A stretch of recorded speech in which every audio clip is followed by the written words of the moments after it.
Hello everybody and welcome back to the biggest Man United fan channel in the land. This is the United Stand. It is match day. We have got you covered here. Manchester United against FC Twente in the Europa League. Very nearly said the Champions League. We will be back there one day. But as it is, FC Twente this evening.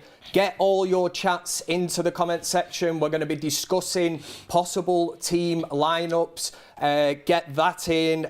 We are actually hearing, as per Sam C, that Xerxes, Rashford and Ahmad will actually start this game. But I've got to say, in terms of an OG lineup, it doesn't get any better than this. We have got Ricky. Ricky, I feel like I've seen you more than me wife and kids this week, which is, it's not a bad thing. Nothing against you, mate. And glad to say, and welcome back, Jordan. Yeah, it's been a minute. How are the valleys? I haven't spent a lot of time in the valleys. I've been in Marbella and Ibiza all summer. But yeah, no, it's good. Good to be back. Always miss you guys. Miss everyone in the comments. And I've been watching the shows. And you guys have been doing a great job without me. So, yeah. Good to see you both. We crack on. But I'm sure there'll be a lot of love in the comment section. I'll start with you, Jordan. Obviously, a bit of a fresh opinion coming in. Just your overall thoughts very quickly on the start that Manchester United have made to this Premier League season? Yeah, it's been interesting. I actually think, I was saying to Beth earlier, we are playing better football. I think our good games have been good and we've scored goals, but our bad games have been very, very average. I still don't think he knows his best side. We've heard this before, haven't we? I know, but and the problem is the more signings he's bringing in, the more options he's getting, the more confusing he's getting about what is his best 11. You know, recent decisions about resting and rotating and whatnot. I don't know. I think he's confusing himself. I think he's a man who's in his overdraft and can't seem to climb out. You know, he gets one win and everyone's like, okay, he's turned a corner. And then we suddenly drop points again. And until he can put a sustained run of results together, he's constantly going to find himself under pressure. I think that's what we will be hoping for this season, obviously. As an overall picture then, Erik Ten Hag, you prepared to give him time? Certainly till the end of the season, Christmas, or I think, depending on results? I think, you know, anyone that was sort of Ten Hag in at the end of last season, we were sort of in a position where we were like, has he earned the right to get this season? He's earned the right to get this season, but is he going to earn the right to keep himself in the job? And this roller coaster of results that he's currently on at the moment, I think he's a dead man walking and is going to eventually cost himself the job unless he can put a sustained run of results together. But one win, draw, loss, one win, draw, loss isn't going to be that. And these new owners are not going to accept that. So he needs to put a run of fixtures together where we go on a 6-7 game run. And then if we drop points, then the pressure isn't on. But at the moment, one win against the lower league team and then dropping points against Palace isn't going to be good. But I do look at the games this week. I think they are set up for back-to-back wins. I think tonight we should be comfortable. And you look at how open Spurs have been. Yeah. You know, they're set up for our players to hit them on the counter and score some goals. So we should get back-to-back wins this week. If you do have any questions for the OG panel, make sure you get them in. We've got you can put it in via the super chat. Obviously, what I would say is the United Stand Ultra Chat, so you can put that in there as well. We are going to bring in the Godfather himself. I think we should touch on the news that our very own Sam C has kind of broken here. So if you are just joining us, it's our understanding that Xerxes, Rashford and Ahmad start this Europa League game against FC Twente at Old Trafford as the front three. Ricky, initial thoughts on that as a front three? Is it strong? Is it something that you would have gone with? It's as strong as you can expect it to be. The way most people see the players, the way the manager sees the players, even. But I'm not a big fan of Marcus Rashford, and I think Garnacho is much more dangerous. So it's as strong as most people would expect. But for me, I would have Garnacho in the side ahead of Rashford. Garnacho definitely, well, what is he, top scorer this season already? He's definitely somebody that you would have looked to. I suppose it does pose the question, obviously Erik Ten Hag's going to take this game seriously. It is a route into the Europa League. Are you surprised, Ricky, not to see Anthony in the team? I mean, obviously, it's a little bit of something we've heard. You know, I would always say let's wait and see the actual official announcement of the team. But, you know, obviously Anthony's not been named. It looks like Anthony's not going to be named. And I'm not surprised at that one bit. I mean, how many changes can you... If you're going to say that to me, you know, when we see the rest of the side, we don't know who's going to be in it yet. But say Casemiro's not in it, is it not a game where you'd expect him to get a game? You know, he's not going to make wholesale changes. Yeah. And I'm not surprised if he's not in it, by the way. How many changes do you expect? Not 3? loads, 3 maybe. Yeah, 3. Yeah, I think so. He's gonna want to go as strong as he feels that he needs to, but he'd be desperate to get off to a good start. Well, we've got to be honest. Strong, don't you? Yeah, I think, you know, the Carabao Cup, the FA Cup, these you call them fringe trophies, but, you know, not the primary target of the league or the Champions League, have been kind to him. They've kept him in a job. So I think every cup competition, he's going to play as close to strongest team that he can. Yeah. I think the difference is, you look at last season, at this stage of the season now, I think it would have been nailed on that Anthony would have started a game like this. You know, we heard all these things that he's Erik Ten Hag's guy. Yes, he's invested a lot of money, but as you rightly say, you mentioned the words dead man walking. You know, Erik Ten Hag's job is kind of on the line here. Yeah. There's no room for passengers. Yeah. The Europa League is, or the carrot that is dangled at the end of this rope, is the fact that Manchester United could make the Champions League, which is a huge thing in itself. We've a few super chats in. Khalid, welcome to the United Stand Members Club. Gallinero says, good to see you back again, Jordan. Look at this, the love for the OGs, man. What a star-studded lineup we have here on Countdown to Kickoff. Ram says, hi Ricky, how important is Eriksen in the United midfield for us to control games and dictate the tempo? We might as well run with that question. I think he's vital to the team. I know he's only just come back into the team, but I think most people will know that I'm a big fan of Eriksen, and I don't hold with all this rubbish about... Look, he's never been rapid, you know, but he's always been a fit player. He covers the ground, and I think he still covers the ground. It's just that, you know, he's not exactly Linford Christie, you know what I mean? Well, the last 3 games... Never has been. The last 3 games, the argument of he can't play, 2 games in a week, his legs have gone... Them arguments from Christian Eriksen's point of view, he's certainly put that to bed this week with impressive sort of he's played 3 games on the bounce, and he's played a good chunk of them games as well. It's not a slight against his performances. I don't think he got subbed against Barnsley, which that's fair enough. He was 5, 6, 7-0 up through, you know, towards the end of the game. But he played. I think he came off after about 75 minutes against Palace. You know, all right, for fresh legs. But not just that, you've got Ugarte on the bench, and you want to bring him on. So you've got to take somebody off. You can't suddenly play with 12. You know what I mean? Yeah. So it's no slight against his performance if people think, he was slacking or whatever. It's not the case. And I can't really remember as far back as the Southampton game, but he certainly played a good chunk of that as well, didn't he? I think, I agree with you. I think we also need to remember though it's only September, and he is not going to be able to sustain that across the whole season. So within the squad, we need to find someone else that can complement the games that he cannot play. But let's be clear, he can play football.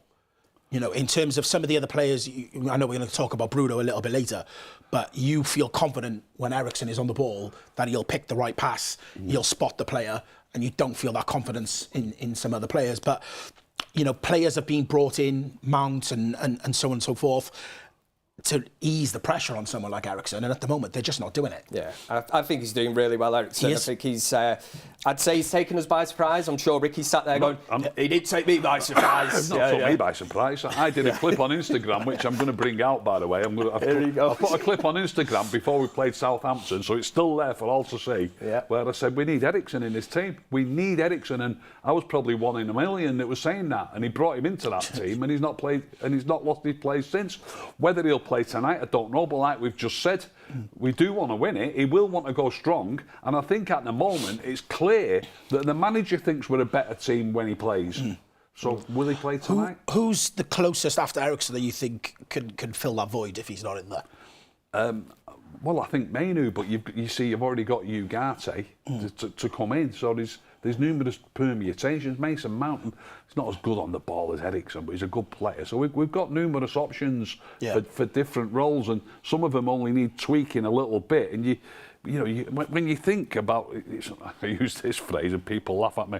It's almost an embarrassment of riches. You've got Ugarte, you've got Eriksen, you've got Mainu. Not that I'm a fan. You've got Bruno. Everybody else is a fan. We've got Mason Mount. Who am I missing? I'm sure. Casemiro. Do you know what I mean? Yeah. We've got 6 midfield players there. I mean, the manager tonight, he'll have had sleepless nights over this. Make no mistake, because Casemiro is not the sort of guy that you want to have sat on the bench in the league and then you play a Europa League game and then he's still sat on the bench. But if he does that, where does Ugarte come in? Does Ugarte play as well? Does he play in both? I haven't been more excited about seeing a lineup come out than I have been for a long time, because he's got lots and lots of things to worry about. This is what I was saying at the beginning. He does not know his best team, and the more players he's bringing in, the more options he's got, the more confused I think he's actually starting to get. So yeah, I'm looking forward to seeing the team today. Yeah, a few more super chats to clear off here. We've got Khalid. Again, same person as last time, says, guys, I know you won't like this and I hope I'm wrong, but I saw it last season and now Erasmus' first touch is really worrying. It says, Ricky will catch it. This is, you can't go off one touch surely against Crystal Palace coming on as a substitute. Rasmus Højlund's there's no doubt he's going to be rusty. It was a tough game to throw him into, wasn't it? Yeah, that's true, but I think there is a point there, because it's not just now. I mean, I think his touch has let him down a little bit too often for my liking. Even going back into last season. Yeah. So you hit the ball at him, it doesn't stick to him like it sticks to Xerxes. Xerxes looks absolutely class when you hit him. He's a baller, isn't he? He's a great signing. Well, continue to get your messages in. As you can see, the OGs of the United Stand are answering them. We've got JDV in. It says, at last Jordan is back, the guy with the most knowledge. Uncle Ricky, you are just behind Jordan, but please, Scott is not a good player. We're still going down this Scott McTominay route. So let's just leave Ricky alone, man. He was upset when Scott McTominay left. There is no need for that. I don't know who sent that. Who sent that in? JDV was the YouTuber. JDV, listen, let me tell you something. Antonio Conte's won Serie A as a manager. He's won the Premier League as a manager. There's not many people done what he's done in football, and he thinks he's a good player. Talk to the camera. Talk to the audience. Have an argument with Antonio Conte instead. Yeah. Listen, the only thing I'll say on that is, if I could ask one person the lottery results in 6 months' time, it'd be Ricky, because everything he says now, 6 months from now, it's all could be true. Those players start absolutely balling out. He's got a catalogue of them. So, I trust Ricky. In terms of the team, obviously it will break shortly. That's what we will react to. But before, we can't do that no longer. I think we should probably try and predict. I think it's going to be really difficult, but I think... To predict a lineup? Wow. If we... Anana, I don't think by Inda there's any chance that he's going to mix that up. I think he'll play.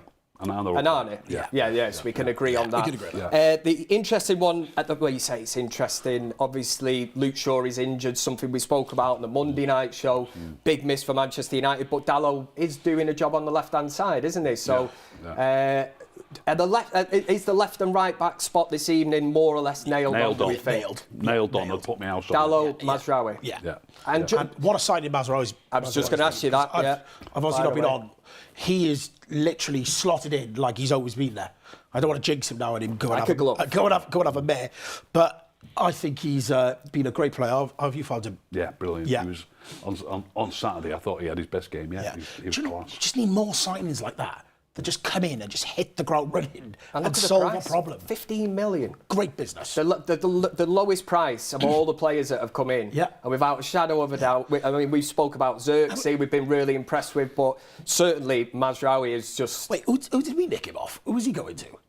Well, I'm not sure. Was he already going somewhere? I'm sure he was going somewhere, and we jumped in. Got a double deal. I'm sure we nicked him from someone. I can't remember. Someone in the chat will know. But anyway, they'll know. He's been great. But the full-backs, I don't think are in question. So we can agree on that. I know from doing the Monday night show with Ricky, more or less called for. Well, called. I didn't call for it. I just think if he's going to make one or two changes, I just think there might be Maguire and Evans. Yeah, Maguire's going to want to run out. He's not going to be like I've just spoken about. He's got really seasoned, experienced pros who are going to feel as though they're having a bit of the pea took out of them if they not. And Maguire's one of them. Casemiro's one. I totally agree. Not as experienced, but still a top player who was just signed. Ugarte's another.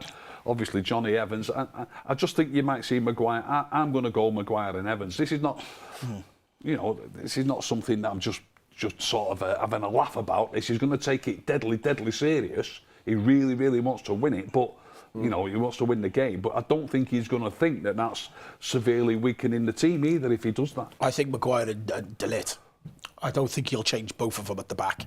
But I totally agree with yourself, Ricky. And I think, again, comes on to the selection headache.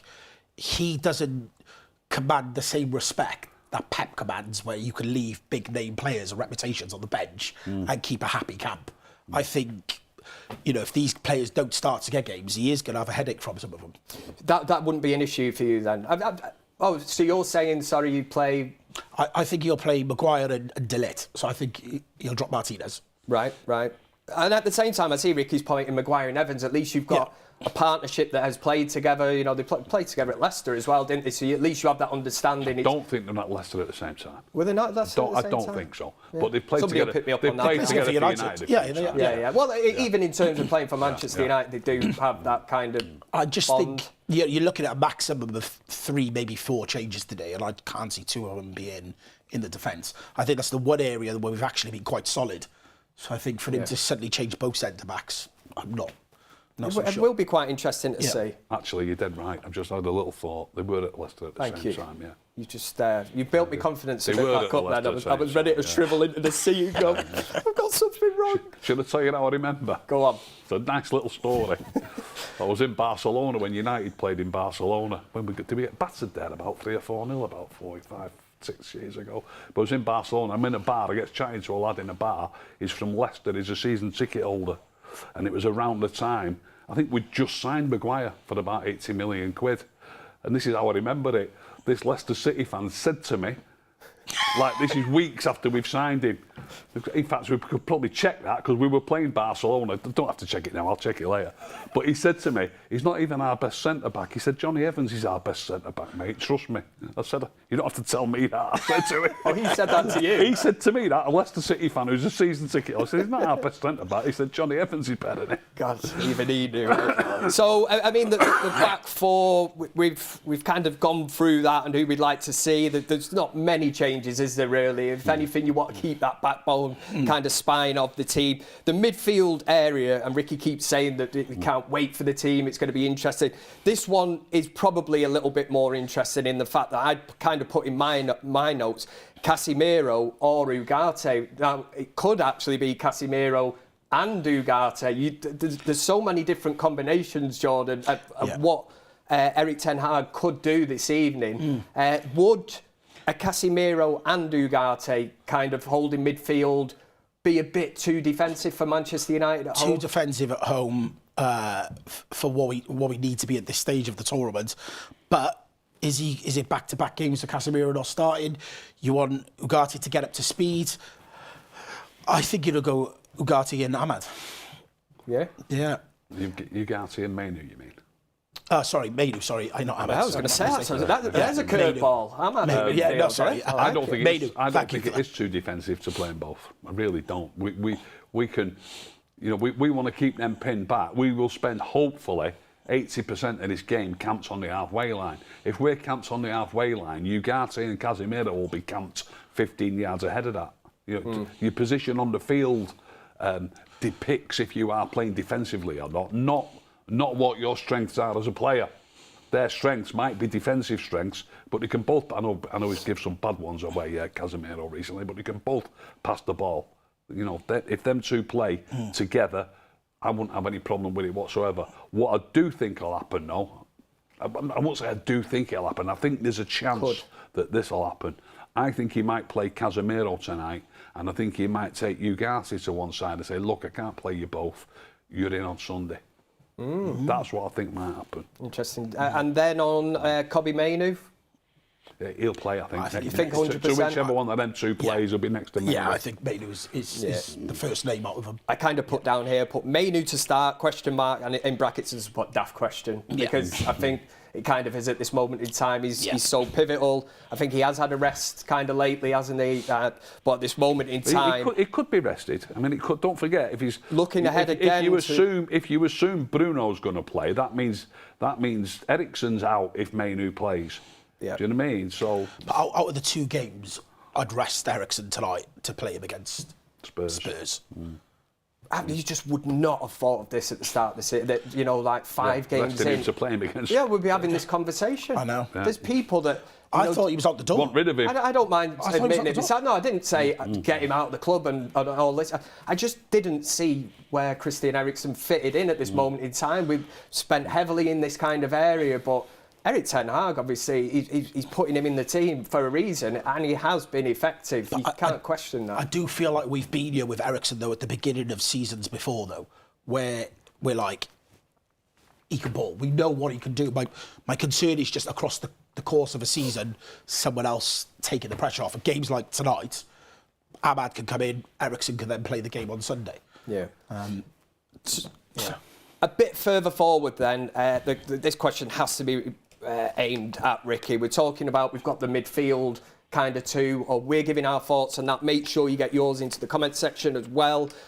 Really interested to know who you think's going to be selected, who you think should be selected. Ricky's question falls perfectly after the midfield is, would you play Bruno? Personally, I wouldn't, but I do think he will play. I mean, my midfield 3 tonight, if I had carte blanche... You're Ricky Ten Hag. This is your shout. If I could pick anything I want to pick, I'm picking Ugarte, Mainu and Eriksen. That's what I'm picking. Now then, after all the palaver at the weekend and everything in the media, he might not look at social media, but all the media are talking about it, how poor Bruno was really at the weekend. And, you know, everyone's seen the stats, 34 times lost possession and all that. Because of all that, I think he'll stand up to... I don't mean verbally. I think he'll stand up to defend him, and I think Bruno will play. And if Bruno had just an ordinary average game at Palace instead of an absolute stinker, he might have rested him. But now that he's had an absolute stinker, I think he'll play him. Jordan, where do you... And again, I don't want to seem as if we're all going in on Bruno, but there's been... I don't think he has played well this season, and there does come a time when, regardless of whether you're wearing that captain's armband, you can bring it into question. Nobody's untouchable, nobody's undroppable. You know, you shouldn't just be out there because you got the captain's armband. So Ten Hag has a big decision to make this evening again. Do you think he's going to stand by Bruno and say, you're my captain, go out there, express yourself, or is... You know, would it be viewed this evening if he didn't play that he's rested for Sunday, or he's actually been dropped? He's been dropped if he's not in the starting 11. Sorry, Jordan, excuse me. The problem with that is Eriksen's played really well 3 games in a row. We do play better. It's a fact. We do play better when he's playing. So if he plays tonight and Bruno doesn't, and we play well again tomorrow, what do you do on Sunday? You know what I mean? Yeah. I think there's absolutely no hope that he's going to get dropped. You've seen him play, you know, he had a terrible game the other day, absolutely dreadful, and even the biggest Bruno fan can't do anything but hold their hands up and say he had a shocker. But you've seen Rashford put 11, 12, 13 of those games in a row last season, and he still plays. Yeah. You've seen Harry Maguire and Solskjaer do the same thing, and you stand by your captain. So he's not going to get dropped, and he is the type of manager that will try to play him through bad form. So I don't think so. But what I would say is, don't be surprised if Bruno has a good game today because of how bad he was the other day. Yeah. Somebody would have put their arm around him and said, listen, that is appalling. Well, I was going to throw out to the floor, actually, let's just assume, for play devil's advocate for one moment here, that Bruno Fernandes doesn't start this evening. That's not breaking news, that's just me saying this. If he doesn't play, Ricky, it's a great question for you, actually. What do we miss if Bruno doesn't play? What? We miss nothing. While you're on this subject, Kevin, I've got to say this right away. Anybody who's watching now, who's thinking that they probably, or he might not, or it's tough for you to watch the the fans forum after the game. Make sure you watch it. If you can't watch it live, watch it at a different stage. Great plug, Ricky. Because I have got something that I think is mind-boggling. Oh, not another one. It's a You're not 5. gonna blow me mind. I've actually gone a bit tech as well. I've not brought my notebook. I've got it on my phone. Oh, I was going to say, but I didn't see the notepad. You're moving up here, Ricky. Yeah. So I don't think you missed. Obviously, you know, people talk about leadership and all that, but we're not short of players in that camp. I don't think. You know, what do you miss? I don't think you don't miss anything. I don't think if he doesn't play. What do you miss? Go on, tell me something. Jordan, he runs around a lot. You know, people talking about his work rate, and you can't knock his work rate. But there's plenty of times where it's misguided. You know, he runs off and leaves gaps in the middle of the field. So his work rate might be worth mentioning, but it's not always good anyway. It's not always guided the right manner. Bit harsh, he don't miss anything. He's not that bad. The other day he was. But in general, he's not that bad. He's not that bad. All right then, Jordan. We'll spin this around. Let me put it this way to you. Go on. It's all right saying he's not that bad, but obviously, if somebody doesn't play, it means somebody else plays. You know, the way sometimes people, I'm not suggesting you mean this at all, but the way sometimes people say that about a player, and in particular Bruno, it's almost as if we're not going to have somebody else playing in his place. So what are we going to, let's just say Bruno doesn't play, and say Eriksen plays at 10, and say Ugarte and Mainu play a little bit deeper. I mean, what can you miss if Eriksen's playing? Eriksen's a better player. Right. Simple as. But again, we've got to try and manage Eriksen's minutes, and I think. Yeah, but that's not what you're asking. That's not the question, no, Jordan. But I'm looking to today. Yeah. If there was a game that I want Eriksen to play in out of the two, I'd put him in on Sunday. And try and get the best of him out of Sunday. It's not going to be in Bruno's place. You're changing. No, it's not. Jordan, you're changing the subject no, there, mate. He's never going to drop Bruno. No, I'm not. Well, that's not the question. The question is, what will we miss? And if Eriksen plays in his place, you won't miss anything. Not a thing. Eriksen's better on set pieces, better corner taker, better passer of the ball. We will get back to this in 1 second. Just some super chats to clear very quickly. Just calm down, Ricky. Umar, welcome to the United Stand Members Club. Risick says, I hope Eriksen doesn't start. And he's put after it, useless player. Down with that kind of thing.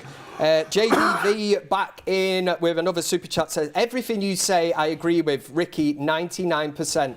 Only Scott, I can't get on board with Italian league, a lot slower. That's why Scott plays good football over there. Suppose that's a debate in itself. Go, Ricky. It's a democracy here, mate. The Italian league got 5 spots in the Champions League this year, and we got 4. Yeah. Go on, carry on. You tell him. No, I like it. You've got your right to reply. Like I say, it's a democracy. Everyone has the right of opinion here on the United Stand. That's what it is all about. McElvis says, I hope he leaves that defensive unit alone. We've started playing well with a solid defence as a foundation. Leave the foundations alone. Umbra says, Casemiro, the hero incoming. And that's their first ever super chat. Says that we should celebrate it. We'll celebrate Probably will later on. Well done. Well done. Ian Nichols says Stein has been awesome this season for Twente. Obviously for Erik Ten Hag as well, this is an emotional game for him. Made over 200 appearances for FC Twente, supported this team as a lad. Obviously, I hope that all goes out the window. No room for sentiment. Just want United to win this evening. But Darren says we could play Mount instead of Bruno. That is something we will get onto very shortly. The team news I think we're going to get in 1 minute's time. Razvan says it seems that people starting to see Bruno's bad performances lately. Is it because there are far better footballers around him now than a few years ago? Was that Ricky on his phone there putting in that super chat? Is that your burner account or what? Very quickly, I was going to flip the question around. We were talking about Bruno Fernandes. I said, what will we miss if Bruno doesn't play? So Jordan, what do we gain if Bruno starts? He should have asked Ricky this one, really, shouldn't he? He's got to turn around from the other day, but you know, pressing from the front.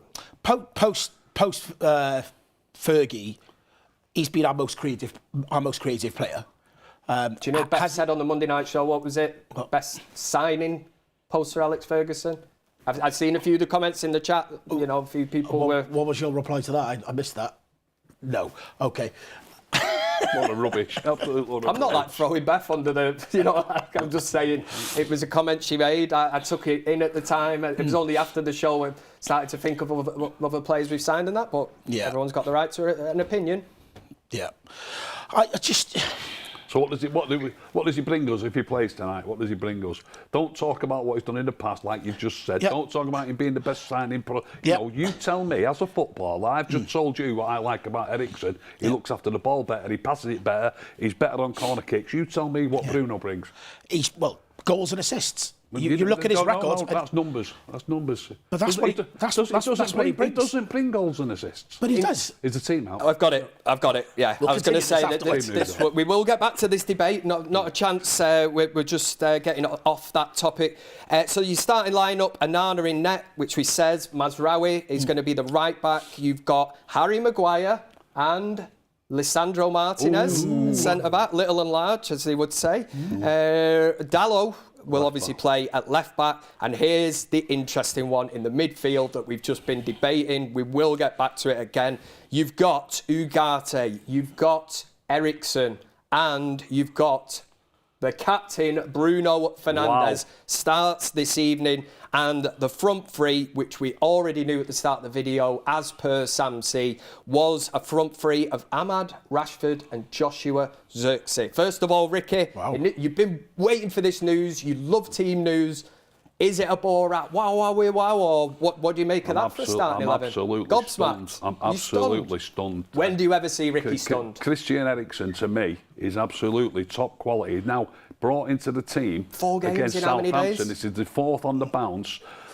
I mean, look, this might go on and on and on, but I'm thinking to myself straight away, is he playing him tonight knowing that he's not going to play him on Saturday? But in my heart of hearts and in my head, really, no, he's just in the team at the minute, and that's that. Yeah. Or is it a possibility that he performs this evening if Ten Hag's got that mindset of wanting to get the kind of job done? You know, if we're 2-0 up and he comes off to, let's just say, in an ideal world, Eriksen has a great game and he comes off to a standing ovation, and it's almost like wrap him up in cotton wool. Spurs on Sunday, well done, mate. You know, it's like you said before, though, Kev. It is an absolutely most astonishing turnaround, if that's the case. Incredible. For a player who last season, for me, didn't just not use him as often as he should have done, but he's another player. We won't go down this avenue, like Sancho was treated, where he just didn't turn to him, and they ended up having an argument. Eriksen didn't happen with Eriksen.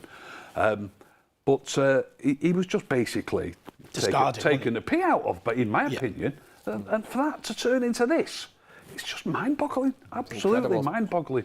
It is. Jordan, from that starting 11, obviously we did go through it before. We've kind of the ones that you wanted. I mean, let's look at the centre-back pairing. What did you call when you said? I thought it'd be Maguire and De Ligt. I thought he'd only make one change. Yeah. But it's Maguire and Martinez who have played together more, so I can kind of understand that. Happy with that? Yeah. I'm glad Harry's come in. Isn't it? Yeah, very strong. Yeah.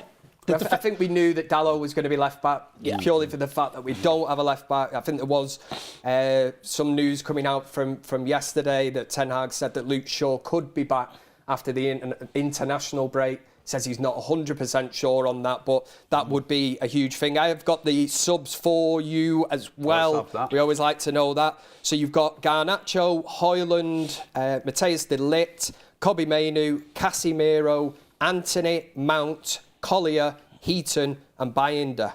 Binder, is that how you say it? Binder. So what, 2 keepers on the bench again, but good bench, it's a strong bench. Strong bench. You know, if you're in a position where, well, hopefully we're not chasing a game, or maybe FC Twente are playing a low block and we're finding it difficult to break down. There's players that can... You've got Garnacho, you've got Højlund again.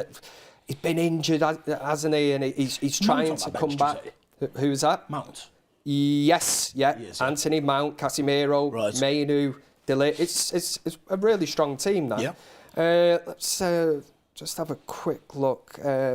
So really, I suppose apart from Eriksen, do you see that as a major surprise, or it's just the fact that he's been playing so well at this moment in time? I see it as a surprise. It's a reward, isn't it? It's a surprise to me. I thought Ahmad would be in there. We do want to When I say, you keep saying Ahmad. You mean Mainu? You said it twice. I know. He's not been on for a while. It's all right.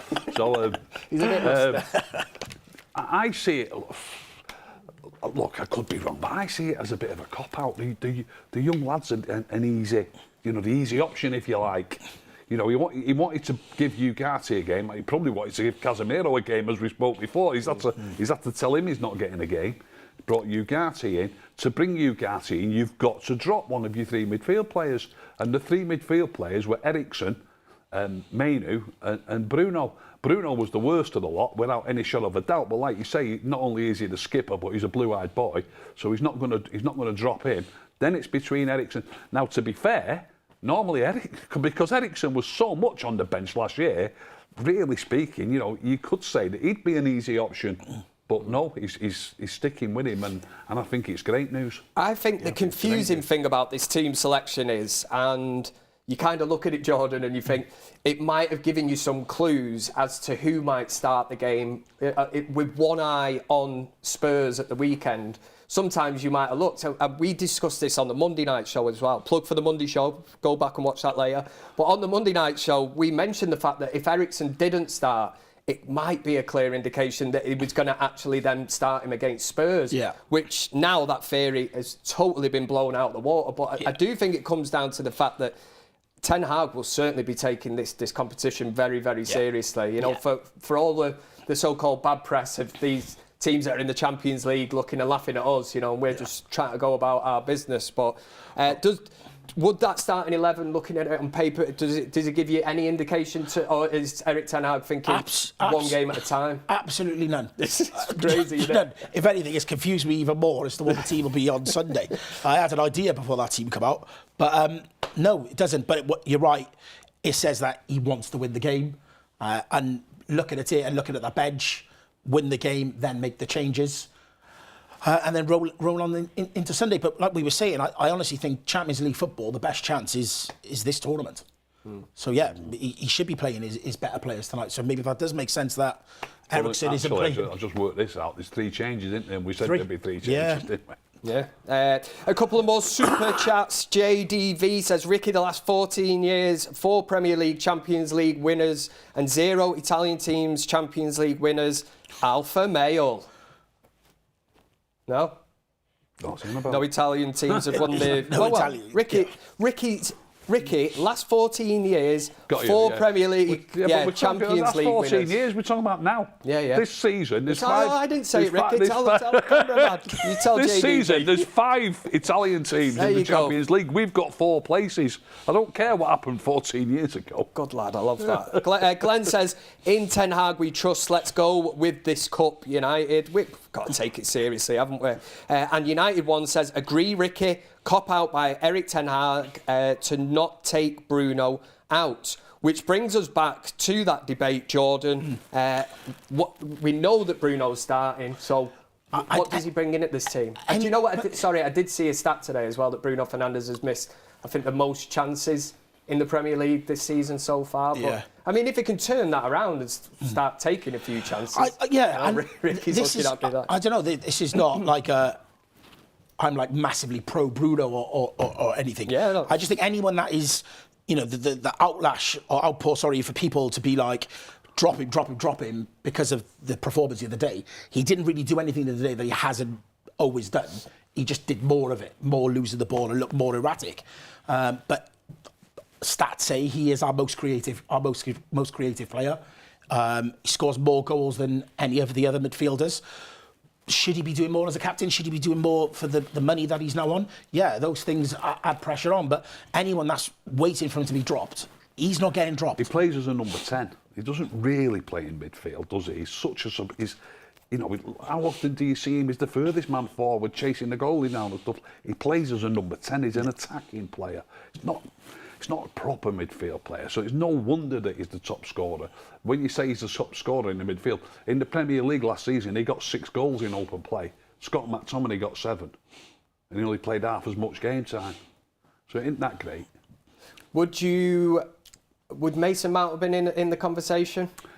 Probably to mix not. that Bruno role up, or is it too considering he's had an injury? I wouldn't be against that, but I just think that maybe Kobe Mainoo can count himself unlucky not to be playing. But if it would have been Mason Mount coming in to take Bruno's place, I wouldn't have minded that either.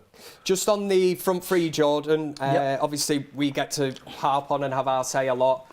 We've had positive, very good things to say about Joshua Zirkzee. Yeah. He was the first signing in under the new Ineos regime. He's come in. He looks very lively. It seems to bring the width or the players that are playing out wide into the game, creating chances, drops deep. As Ricky would say, uses the ball well. He's a serious footballer. I was going to say, the way he can hold the ball up and the intricate passing and whatnot, the way the ball sticks to him, I think he's a top player. Top player. Yeah, Ricky, I also feel obviously you like him as well, don't you? I thought the first half against Palace the other day, we looked great with him on the pitch, and I felt it completely transformed when we made those substitutions. And I know talk about you've got to make changes and someone else will come in, but I thought he was a big difference up front. Massive difference, I agree. Yeah. In terms of the team and the way that we're setting up, have you noticed a massive difference this season, Ricky? I know we've lost. We lost the game. It was obviously Brighton. Liverpool as well. Brighton. But in terms of the actual performance, and as kind of Beth alluded to on the Monday night show about this looking to be a possession-based team, are we starting to see signs of that, or is it creeping in little by little? Is this why Erik Ten Hag is being so? The kind of teams that he's putting out, there seems to be players in there that, rightly so, are staying in this team. Like I said earlier, Anthony, nowhere to be seen in this starting 11. There's no token gesture. And Erik Ten Hag knows that it's his job on the line. He needs players in this team that are gonna basically save him, for the good of Manchester United. But have you noticed in patterns of play and that there is something creeping in, or is it really not much different to last season? No, we're definitely improving with our football. 100% we're looking after the ball better. I know it's not like just the jump on Bruno show, is it? But how on earth he expects us to play as a really good possession-based team with Bruno in the team, giving the ball away as much as he does, is beyond me. It's absolutely beyond me. It's like chalk, it's like chalk and cheese. Bruno doesn't suit possession-based football, and we are playing better possession-based football. And believe me, it'd be even better if Bruno wasn't in the team. It would be even better. We'd give the ball away less. We'd start creating more opportunities just because we keep the ball more. More super chats. Thank you very much for that. Matchday mode here. Everybody's getting excited. United One says, agree, Ricky. Cop out by Erik Ten Hag to not take Bruno out. Dev says Zirkzee's play style would make him a great attacking midfielder. Robert McCormack, a regular on the United stand in the comments section, says it's good he realises Eriksen is vital. That's something we have covered, but thank you very much for that. We've had a glowing endorsement from, I think, all three of us. Nobody's certainly holding anything against Eriksen. He's been brilliant so far. Mika says, people forget McTominay won us the Mentality Cup and played for the Badge League. Can't believe we've let him go for 30 million. Cheap for a serial winner. So hit back at you, Ricky. Moonbeam says, Ricky, how's the long-distance relationship with Scott going? Love the channel, by the way. We're going down this road now, aren't we? I did tell you earlier, the man was heartbroken when McTominay left, and everybody's just rubbing it in. Vivek says, Rashford left wing, Rasmus striker, Zirkzee right wing, waiting to see Tiss. This. That's something, Tiss. We're never going to play Zirkzee. No, he's not going on the right, is he? We're not. But I mean, I don't know how tall he is, but he looks about 6'4" to me. I don't see too many 6'4" wingers. Who's that, Zirkzee? He looks a big lad, doesn't he doesn't miss leg day at the gym, that man. He's got massive legs. Bit strange. What's your thoughts on playing, if we were to drop Bruno, playing him in the 10 and Højlund through the middle? We did discuss this the other week. How could you get Zirkzee and Højlund in? I won't be against giving that a try, and it may perhaps more so in a home game than an away game. I won't be against that being tried at all. One player that has made the front three, I think we should touch on Ahmad. Again, I'll throw this to you, Jordan. Ahmad, there's talks as well today that Manchester United is set to offer him a new contract. Hopefully that does get done. I think he's into the last year of his, he's that kind of present contract where you certainly don't want to be losing a player that United have invested so much in coming in the Ole Gunnar Solskjaer days. I think Ten Hag has only really just worked out just what his worth and importance to Manchester United is, with some great displays this season. Well, similar to Eriksen last season, wasn't used enough, and definitely could have offered us something over other players that were playing. The future is whatever he wants it to be. I think he's a fantastic talent. And yeah, I see the way he's being managed now, but you look at him, Garnacho, these are players that Mainu, they should be playing more games. They're ready to play more games, and it's going to get to a point where your Brunos and your Rashfords and people like that, if they're not producing, these young lions are breathing down their neck, and they're going to have to play football. It's interesting, Ricky, isn't it? Especially on the wings at this minute, to go from a team like last season where we did not have that competition for places. We've seen Anthony being used, and we do think it was probably something to do with the price tag. Erik Ten Hag's guy. There didn't seem to be much competition going on now, but you have literally got such an interesting competition for places, which is what we wanted. One of the players, obviously, that doesn't start this evening is Garnacho, but Marcus Rashford fills that kind of position, we assume, on the left-hand side. Just on the Crystal Palace game, obviously your opinion on this, was Marcus Rashford left out purely for tactical reasons, purely to get somebody else into the team? As the manager keeps saying, rotational reasons, players do need rests, but maybe not so early in the season. I said that before. Does he need a rest when it's so early in the season? But players do need games at this stage of the season, and it's only because of who he is and the fame that surrounds him. He's not, there's no reason why Garnacho shouldn't start ahead of him. No reason whatsoever, and that's not just because of. Look, I'm not a big Rashford fan anyway, but not just because of how he's playing. But surely there's not a lot to choose between them. So why is there such a massive, kick, a load of fuss made about it when he's left out for Garnacho to play? And tonight Rashford plays and Garnacho doesn't. There should be just as much, stuff said about where's Garnacho. Do you know what I mean? In fairness, I thought the exact same. You look at Garnacho, it's ridiculous. Top scorer United. You've got Ahmad, previous player of the month, or say current player of the month, whatever you want to say. Yeah. So in that terms, a massive story was made, Jordan, the fact that Rashford was not in the team. But I suppose it does beg the question. He'd started the previous 2 games. He scored 3 goals in them 2. So from a confidence point of view, you're thinking, we heard it in the papers, world-class Rashford, he's back and all this, and they're building him up. So then for an important Premier League game against Crystal Palace, Ten Hag, for some reason, again, we don't know what it is, but didn't make any sense to me whatsoever. No, I didn't. That decision. I think you played him all last season through his really poor form to get him to a point where he was going to actually start scoring goals. He scores in back-to-back games, actually looks like he's got a little bit about him again, and then you drop him. That's not doing him any good. And the same with Garnacho, and this is when it comes back to, I just don't think he knows his best team. He really doesn't. Us as fans who watch every single game can't sit there and predict the 11 because he's not putting out the same team. And I think he is, what I can't remember the phrase you used earlier about the embarrassment of riches kind of thing, where he's just looking at it and he doesn't really know what to do. I think the other problem is Garnacho, where he's not helping himself in the sense that he's coming off the bench and playing well off the bench. So then it makes it easier for Ten Hag to make the cop-out decision of going, but you're an impact player, you could come off the bench and make a difference. Where really you should be looking at it going, well, actually, if you could do that in 20 minutes, what can you do in the 90? And dropping your big-name players and putting Rashford in.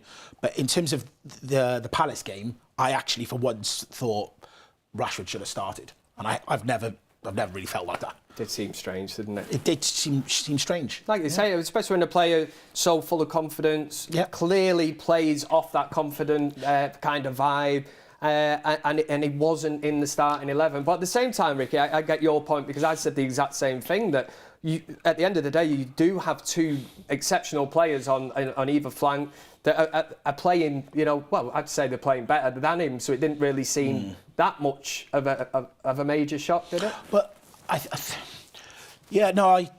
agree with you, and I just think the other thing with it as well is that you want to win your Premier League games, and this early in the season, like you mentioned, do you really need to be resting players? You need to be playing minutes. You want to be playing games. You don't need have to be resting them, but you do want to win. But where is it written that we've got a better chance of winning if Rashford plays than if he doesn't? Only off the fact that he'd scored in back-to-back games. That's the only reason why I think. But that's the only reason why. But he waited. We know what Garnacho can do. But for the whole season last year, Rashford was piss poor. Yeah. He finally hits a glimmer of form, and he takes him out the team. So it didn't make much sense, I've got a few stats here that I've just Go, Ricky. Statman, Rick. Everyone knows that I'm not a big Rashford, or anybody who's watched a lot knows that I'm not a big Rashford fan. But he's had 8 full seasons with us. In the minimum amount of games, these are just appearances. Some of them might be sub-appearances. But 25 is the lowest amount of appearances in those 8 seasons. So in those 8 seasons, he's scored 17 twice, which is his best in a league. These are just league games. He's scored 17 twice. He's also scored a 10 and 17's good, 10 and 11's okay, innit? But he's also scored 2 7s and a 5 and a 4. So out of 8 seasons, let's be fair. Now, I don't just go off stats. I go off what I watch and what I see. But I'm responding to people who talk about the goals and the stats. I'm responding to them I'm fighting fire with fire, if you like. So for me, 5 and 4 especially, but even 2 7s, that's crap. That's a poor return, yeah. So out of 8 full seasons, in 4 of them he's been crap. In 2 he's been decent, and in 2 he's been good. So 2 good seasons out of 8.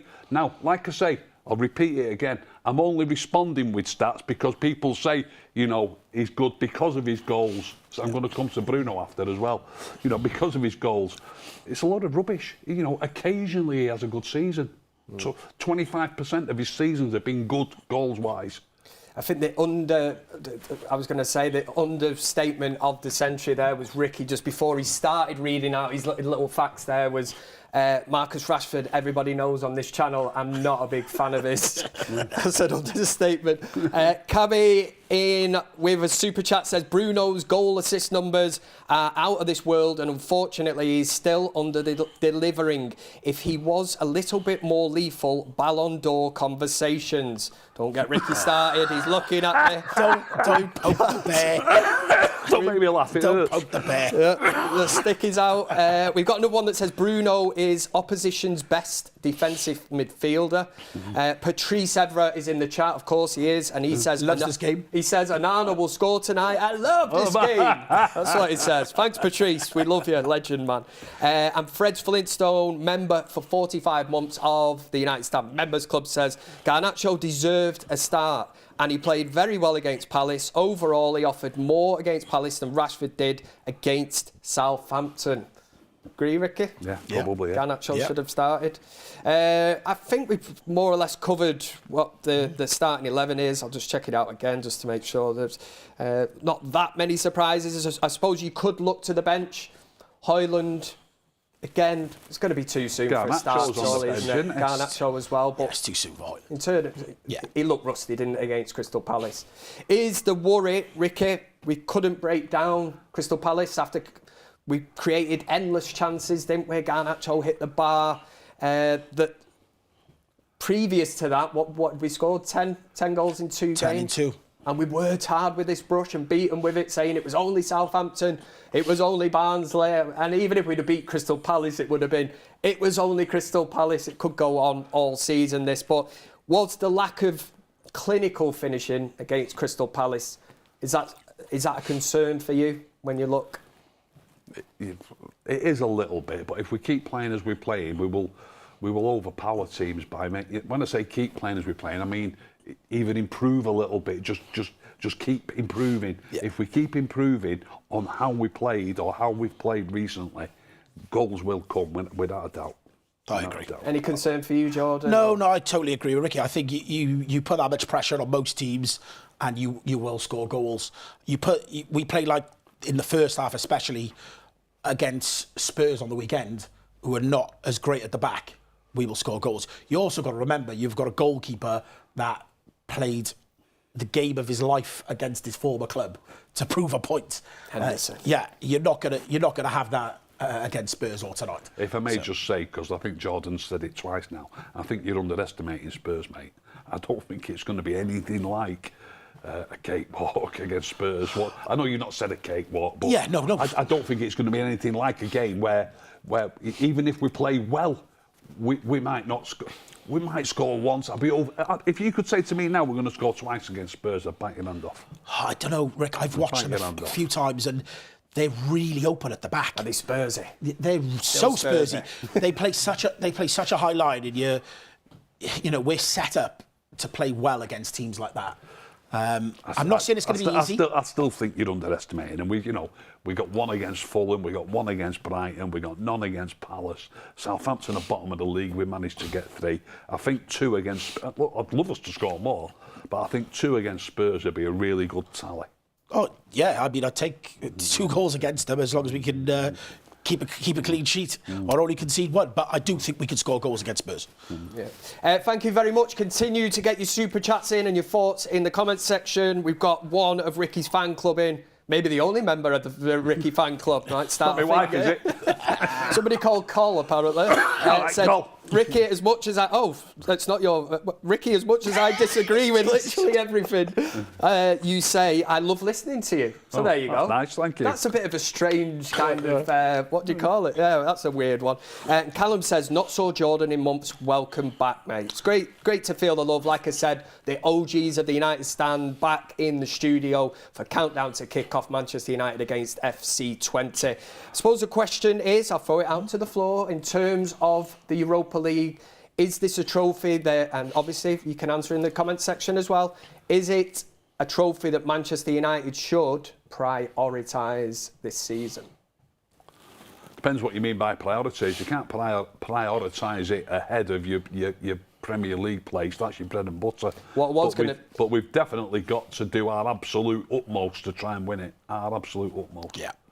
You agree, yeah? Yeah, I think I was talking to Ricky just before we went live, looking at this new format with the Champions League teams not coming down.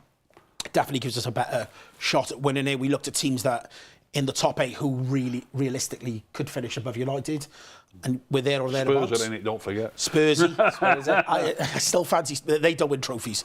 But yeah, I think we can win this trophy. I actually think we will win it. Yeah? I do. He does well in cup tournaments, and I think this tournament in particular is set up with the new format well for us to win it. And then Ten Hag will say that he's won a European titles. Okay. He'll call it that, won't he? It won't be the Europa League, it'll be a European title. I win trophies, everywhere I go. That's what he does. Yep. The bald messiah, that's what I call him, or the Dutch bald messiah. Mourinho did achieve this at Manchester United, but it was different circumstances, wasn't it? Towards the end of that season, wrote the league when United, big time. Well, he did. I was going to say he put all his eggs in that Europa League basket, and it paid off massively. It was a massive, massive gamble. Yeah. You can't be doing this at the start. We still have a gateway. You say it's a gateway to the Champions League. Yeah. We still can do it being top 4, but obviously discussions we've had, Ricky, as well. It's going to be very, very difficult to finish top 4 this season. So, I mean, the Europa League, it is that carrot that's being dangled, isn't it? Like, people talk about top 4. It isn't top 4. It's only one position we're playing for. That's it. The other 3 are gone. 4th. Yeah, we're playing for 4th. We've got to be realistic. So if there's only one position we're playing for, we've got just as much chance in this tournament as well, because there's only one position. Who's finishing above? Play for. City, Arsenal, Liverpool. Yeah. And Chelsea have just decided to get their act together. Obviously, you weren't here at the weekend. Did you hear the stat that I mentioned about Chelsea? No. I only heard it while I was watching the game. They've only lost 2 of their last, going back into last season, they've only lost 2 of their last 20 league games, and the 2 games that they lost were against City and Arsenal. Really? To me, that seems like a nailed-on 4th spot team. Yeah, yeah, definitely. Yeah, no, they've definitely team in form. Hit a bit of form. The manager's gone in there to make big decisions, and he's running with it. So yeah, we're playing for one position in the league. We're playing for one position in the Europa League. I've got a question. This is about this, but it takes a little bit of thinking. You certainly don't just answer it yes or no straight away. Would you? Don't You love this, don't you? Is it football related, first of all? Yeah, of course it's football related. Mate, And it's to do with what the topic that we're on. I'm a professional at this. Not a chance. I'm a chance. I just sit here. I'm just winging it. Just filling in. That's all I'm doing here on the United stand. But top 4 or win the Europa League. And think about in the terms of a season. What if you could just choose? Yes. I'd take Europa League. It's a trophy as well, isn't it? Yeah. But, I mean, the question could be spun, right? You could have a horrendous Where season. in the league are we finishing? Well, that's what I was going to say. You could be finishing 9th, 10th in the Premier League to win the Europa League that gets you in at the Champions League. Would you not prefer to finish 4th? Would that not suggest, and you've just mentioned the teams that are up there, there's 3 that you believe already are well ahead of United. Not even brought Chelsea, Aston Villa, teams like that, Spurs, if Newcastle. they stop being Spursy.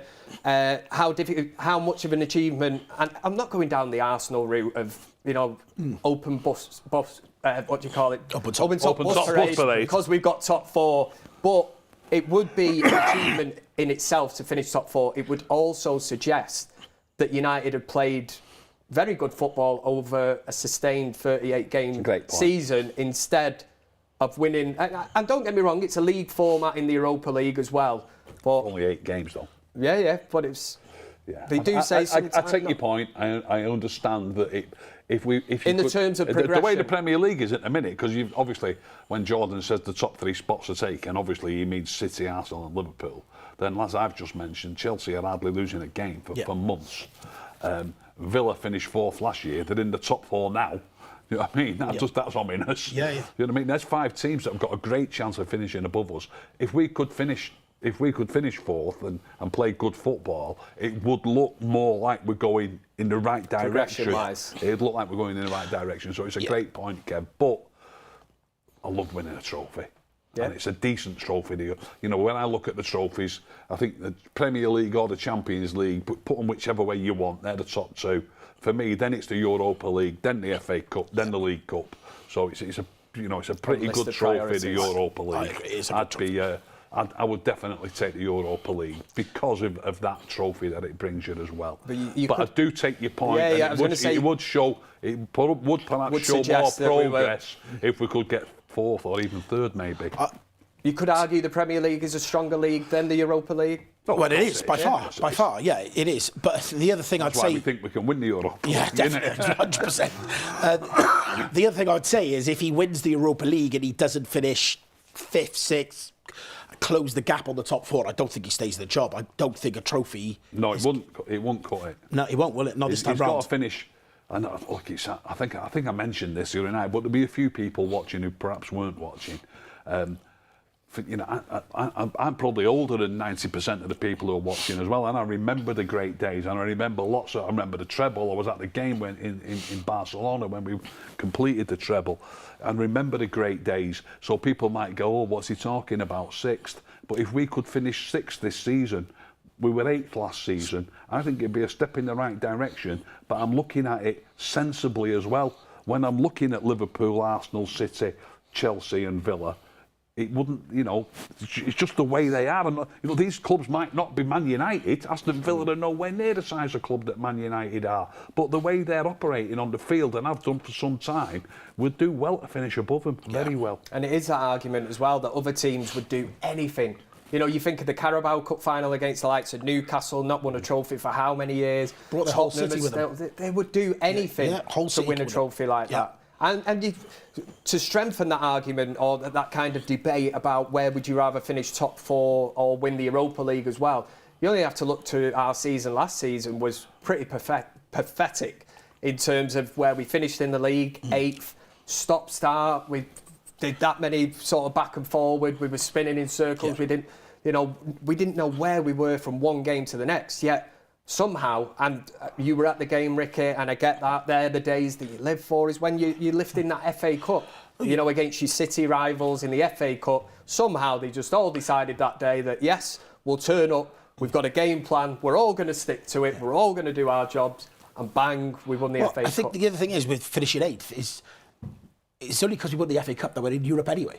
Yeah. We elbowed the team out of Europe because we got the FA Cup. So you've got to remember Fantastic point, Jordan. Yeah. Fantastic point. You'd be devastated if you were a Chelsea fan and you got dropped from the Europa League into the Conference League.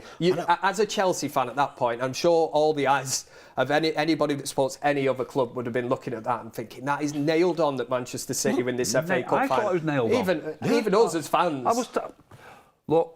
I was tempted not to go. I thought, do I really want to go and be put through so much pain watching these beat us again? I was really tempted, but I got talked into it. But remember Coventry. That's where the famous video come, wasn't it? Team shape, team shape. Remember Coventry. You know, we were lucky to beat Coventry the game before. So we have really Newport as well on that run. Scumbagged our way into the Europa League. So to go on and win it, I think irony. Long may it continue. You can understand why they hate us. Let me just check. On the super chats, let me have a look. Yep, no, we're all up to date. Thank you very much for that. One thing I did want to say, and obviously we're getting close to kick off, we will get predictions and that. I know Ricky absolutely despises giving a prediction, but we will get one off him and we'll get everybody interactive in the chat. But there was some comments that Paul Scholes come out with that we were talking about earlier. One of them was about Matthijs de Ligt, who isn't playing this evening, but basically saying that Matthijs de Ligt isn't an upgrade on Harry Maguire. He's gone on to say on the overlap, I'm not sure he's much of an upgrade. De Ligt played against Southampton. Maguire would have been fine against Southampton. He might be slightly better, but it's not a massive improvement. Where you think, wow, it's like that with all the signings. Does Paul Scholes have a point here on this one? I know that you can bring in that comment in a minute about the thing you did think he had a point on about the forwards, but in terms of Matthijs de Ligt, I know for a fact that when we first signed de Ligt, Paul Scholes was quite active in saying that why are we signing players that Bayern Munich don't want, but is it a bit harsh? Is it an agenda? Is it just something he's keeping with? Or does he have a legitimate point here that de Ligt is no upgrade on Harry Maguire? The Premier League is reputedly easily the best league in the world. And I know we only finished 8th in it. But if you're in the top 10 in the Premier League, buying players to improve your team is I won't say impossible, it's an extremely difficult task. It's an extremely difficult task. And dozens and dozens and dozens of players every season get signed by clubs who are marginally better and not worth the difference. But they do have to keep a squad. And then sometimes they let players go who are not quite as good as the players that they've signed. But sometimes, I mean, obviously, another video that went viral that I did outside Old Trafford when we signed Harry Maguire, I said he's not better than Chris Smalling. And I hold by that. But that's no slight against Harry Maguire. People didn't realise how good Chris Smalling was. Simple as that. And Maguire's come on since then, and he's decent. So if de Ligt is, I will agree with Paul Scholes, if he's better than Harry Maguire, it won't be by a hell of a lot. It really won't. Jordan, agree or disagree with Paul Scholes? I completely disagree. I think he is a better footballer. I think I'm not sure it's that much of an upgrade, or is it an upgrade? He's also much younger. Oh, yeah. I think he's just talking about the team on the field, isn't he? Just talking about the team on the field. I'm not an ageist like that, you know what I mean? And I agree that obviously you've got to think about the future. Yeah. But to me, when you put a team like he's decided to give Maguire a game tonight, he desperately wants to win this game tonight. Make no mistake, as we said, there will be 3 changes, and the changes, not many tweaks. The changes will be changes. Well, let's look at the changes. You've got Maguire for de Ligt, you've got Rashford for Garnacho, and you've got Ugarte for Mainu. Yeah. In each and every position, it's where the manager thinks, in my opinion, that there isn't much to choose between the players who he's taking out and putting in. Yeah. A couple of more super chats. We've got Padge that says, can't see United lose in this tournament. Absolute positivity here on a match day. I like that. We probably might lose. Got a couple of tough games. Got a couple of tough away games, haven't we? Let's get FC Twente out the way first. Cabby says, Bruno only kept company with Messi at a point. Don't think Bruno's ever been in the same conversation as Messi. He's the drunk. Godfather, Ricky, is looking at me. He's confirming that they shouldn't even be mentioned in the same conversation. Ali, Jordan, you might be able to clarify this one for us. Says, I'm sure I saw Jordan at the AJ fight on Saturday. I was there. There you go. There we go. It was him. There you go. You should have gone over and said hello. Yeah. Lovely guy. Lovely guy. Wayne Finnegan says Scholes is a legend in capital letters, but he talks some crap. Oh, here we go. My showers last longer than his managerial career did. He needs to check up on his knowledge before talking. Oh, there's no way to talk about a club legend. But at the same time, I suppose these players do have kind of... Well, they're out there in the media, aren't they? So they can say what they say. It's also about, you don't know if, say, management, friends, whatever circle they're in, they're going to come out and defend their people, aren't they? And especially on the overlap, they seem to all stick together, don't they? So, I personally feel like De Ligt is a better player than Harry Maguire. I think over the course of a season, I'd like to think he'll make less mistakes than Harry Maguire, but I still feel within the squad, Maguire definitely offers us something. You need 3 to 4 good centre-backs. So many times we've been stuck with 2 and haven't had an option to take anyone out and make a change. We couldn't have made a change like we're making tonight. I like Harry Maguire. I like what he's offering us. I think since we took the armband off him, the pressure's come off him and he's played well for us. A lot of the old sort of guard, or we'll say legends or whatever, Manchester United, especially they have a voice in the media, but they do, especially when we had Ole Gunnar Solskjaer in charge, found it very, very difficult to criticise or whatever. I just wonder if Ole Gunnar Solskjaer had assigned De Ligt, would Paul Scholes have the same kind of, the same kind of opinion even. Agenda or agenda, if you like. If you want to call it that. Proof will be at the pudding this season. Let's see where it is. But I thought against Palace. It started well, De Ligt, though, hasn't it? It started perfectly fine. Got his first goal. And he's a threat from the air. Yeah, he's a threat in the air. But First like we said, I think it was Kevin said to me earlier, so Maguire. No, but the amount of balls. Yeah, he does win. He does win more. He finds more space somehow. Yeah. How he gets something, but he's only had a couple of games. Yeah, he scored against Southampton. Yeah, we don't want to build it up too much. Something that crossed my mind about that, some of the myths that go round in football absolutely tickle me. Because when he scored that goal, straight away I heard a commentator saying, that's showing you, because he'd had a bad week, hadn't he, in international win. Yeah, that's right. And the commentator says, that shows you the man's character and all that. 9 times out of 10, Bruno wouldn't get the cross right. It's not within his control that he could go and score. Do you understand what I mean? Yeah. You need your teammates to play well around you. Yeah. 9 times out of 10, that cross would get headed away by the first man, or it'll go straight down the goalie's throat, or it'll even go out for a goal kick over your head. But it's a perfectly good cross. It's a great cross by Bruno, and he's got a great part of the net to aim at. And fantastic. Well done. I agree with that. But that doesn't prove that he's showing that I can do this because of what I did last week. You know what I mean? It's just one of them things. If that same chance would have come to him while he was playing for the Netherlands, he'd have scored it then as well. Yeah. In terms, Jordan, of the lineup, we obviously know it. We've got a very, very good idea of the way that the formation will pan out this evening. But FC Twente, do you think they're going to cause United problems? I mean, we heard them before. We're in the studio, very close to Old Trafford. We heard drums chanting. They're obviously marching up from Manchester City Centre, police escort. So it was nice to see them fill out the Etihad last night. Yeah. Somebody's got to do it, man, haven't they? Watford in the Carabao Cup. They rocked up. Do you see the videos of them in the crowd? Yeah. You could see everybody's looking round going... You don't usually have an atmosphere here. Who's singing? Who's Rowdy, they're up for it. Play to the FC Twente fans there anyway. But do you see any problems, any issues with Ten Hag navigating his way through this game? It's one of those. It's going to haunt me in it. But I'm confident. I think we will be comfortable tonight. I think we have been playing well, and we were unfortunate to not score goals against Palace on the weekend. I think if we play half as good as that tonight, we will be fine. Ricky, same kind of sentiments. Yeah, I think we'll win. Yeah, I think we've got a decent side out. I wish Bruno would have been the one who would have got the, got the curly finger, if you like. But he's playing, isn't he? But look, it's a good enough team. We can get a couple of goals tonight. I'd love to get them.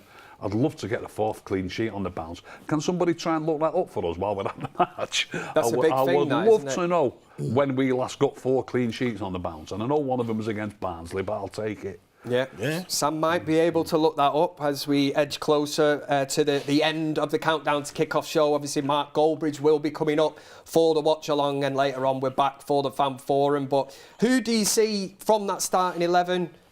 Who's going to be making things happen? Or would you say Bruno? It's and he's had his critics this week. There's been stuff written about him. Obviously, we've been topical. We've spoken about issues at United. Yeah. I'm saying he's an issue. It sounds like so, but Ricky would say he's an issue. But I think this is the kind of game that he will look good in. And people talk about stat padding. This is the kind of game where he will go and get 2 assists and a goal. But it's in the games when you really need him to really kick in that lately he hasn't delivered for us. But I actually think he'll have a good game tonight. Yeah. I'm looking forward to seeing Eriksen as well.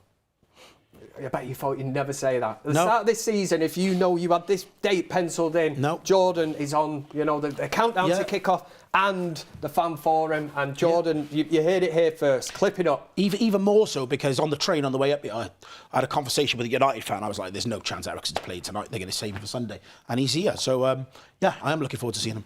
Some final super chats to get through, and then we will leave you to head over to Mark Goldbridge's stream. Avi says, regarding Scholes, the media ex-players always defend any player associated with Ollie's reign. Interesting, I did mention that before.